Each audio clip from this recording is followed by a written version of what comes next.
शेतकरी बंधूंनो, सध्या आता आपल्या हरभऱ्याचं पीक जे फुलार अवस्थेत किंवा घाटे भरण्याच्या अवस्थेमध्ये आहे. तर हरभरा एक आपल्याला माहिती आहे की जिल्ह्यामधलं आपलं एक प्रमुख पीक आहे. परंतु याचं उत्पादन कमी येण्याच्या मागचं जे कारण महत्त्वाचं आहे की याच्यावर येणारा घाटी अळीचा प्रादुर्भाव. अमेरिकन हिरवी ज्याला अळी म्हणतो आपण, तर कोणत्याही किडीचं किंवा रोगाचं व्यवस्थापन करताना आपल्याला काही गोष्टी महत्त्वाच्या आहेत. त्यामध्ये सर्वात महत्त्वाचं की किडीचा जीवनक्रम माहीत असणं गरजेचं आहे, नुकसानीचा प्रकार आणि आर्थिक नुकसानीची पातळी. ह्या गोष्टीचा कुठे जर आपण विचार केला तर आपल्याला पीक संरक्षण खर्चामध्ये बचत होऊ शकते. त्या दृष्टीनं आज आपण या हरभऱ्याच्या क्षेत्रावर आहे.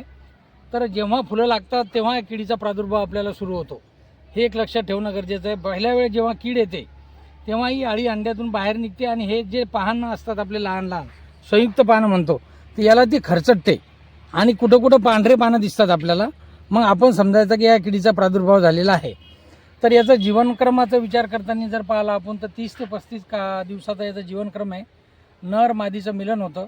मादी जी आहे खसखशीच्या दाण्यासारखे अंडे एक एकटं देतं. ही पाण्यावर किंवा फुलाच्या ठिकाणी हे अंडे देतात. अंड्यातून अळी बाहेर निघते. अळी ते 15 ते 20 दिवसापर्यंत आपली पिकावर जगते. तर ती जगत असताना आपल्याला काय करते, विशेष करून ती फ्लोराला नष्ट करेल किंवा बऱ्याच वेळा आपले जे घाटे याच्यात भरलेले असतात या घाट्याला डंक मारते आणि परत दुसऱ्या घाट्याकडे जाते. म्हणून आपल्याला या किडीचं व्यवस्थापन करणं गरजेचं आहे. अळी अवस्थेमध्ये योग्य पद्धतीनं व्यवस्थापन केलं आपण याचं तर आपल्याला चांगलं उत्पादन येऊ शकतं. तर जवळपास व्यवस्थापन नाही केलं आपण याचं योग्य तर 30 ते 40% उत्पादनामध्ये हरभरा पिकाच्या उत्पादनामध्ये घट होण्याची आपल्याला शक्यता आहे. त्या दृष्टीने या किडीचं व्यवस्थापन करताना आपल्याला काही गोष्टी लक्षात घेणं गरजेचं आहे. त्यामध्ये सर्वात पहिले जेव्हा फ्लोऱ्यावर पीक येते आपल्याला किडीची ओळख करण्यासाठी आपल्याला फेरोमोन ट्रॅप्स लावणं गरजेचं आहे. लैंगिक सापळे आपल्या शेतामध्ये पाहत आहे आपण की लैंगिक सापळे लावलेले आहे. जेव्हा फुलं येतात तेव्हा हे नर मादीचं मिलन होतं आणि तिच्यामध्ये काय होतात, नर पतंग अटकतात. तिच्यामध्ये 8 ते 10 नर पतंग पडलेले दिसले आपल्याला की समजायचं आपण आता फवारणीची योग्य वेळ आलेली आहे आणि त्यावेळेस आपण पहिली फवारणी करणं गरजेचं आहे. पहिली फवारणी घेताना 50% फुलावर, दुसरी फवारणी घेताना 50% घाटे भरण्याच्या अवस्थेमध्ये आपण फवारणी घेणं गरजेचं आहे. यामध्ये ते विद्यापीठाने सांगितलेलं आहे आपल्याला की एका एकरामध्ये तुम्ही सर्वेक्षणासाठी 2 फेरोमोन ट्रॅप्स लावा. जास्त पद्धतीने लावले तुम्ही 5 लावले तर अतिशय चांगलं. त्यानंतर पक्षी थांबे लावणं गरजेचं आहे. ती आकाराचा जर पक्षी थांबा आपण लावला तर एका एकरामध्ये 10 पक्षी थांबे लावायचे. सकाळच्या वेळेस काय होतात, पक्षी येतात तिच्यावर बसतात आणि आळ्या वेचून खातात. एक जरी अळी गेली तर ती जर मादी होणार असेल तर आपल्याला 200 अंड्यापासून आपली जवळपास 200 आळ्या त्याच्यापासून तयार होणार आहे. या गोष्टीनं आपण कुठंतरी आपले पक्षी थांबे लावणं गरजेचं आहे, फेरोमोन ट्रॅप लावणं गरजेचं आहे.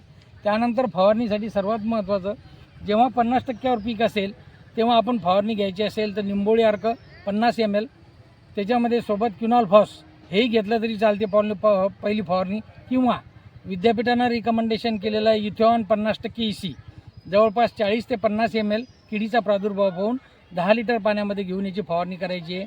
त्यानंतर जी फवारणी करायची आहे आपल्याला ते जे आहे जवळपास 50% घाटे आपल्याला असतात. आता सध्या पाहिलं तुम्ही घाट्या अवस्थेमध्ये आहे, घाट्या अवस्थेमध्ये आपलं पीक आहे. तर अशा अवस्थेमध्ये आपण काय करायचं आहे की एक फवारणी घेणं गरजेचं आहे. जवळपास आपल्याला मार्केटमध्ये जे उपलब्ध आपल्याकडे आहे, विद्यापीठानं सांगितलेलं आहे आपल्याला क्लोरेंट्रॅनिलिप्रोल म्हणजे कोराझन नावानं मार्केटमध्ये उपलब्ध आहे. तर हे फवारताना आपल्याला जवळपास 5 ते 6 मिली किंवा जवळपास एका एकरामध्ये जवळपास 60 ml प्रति एकर याप्रमाणे आपल्याला फवारणी घेणं आवश्यक आहे.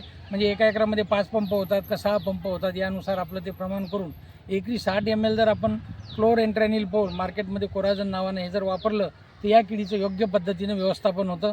तर अशा पद्धतीनं आपल्या हरभरा पिकावर येणाऱ्या घाटे अळीचं आपण व्यवस्थापन करावं ही विनंती. धन्यवाद.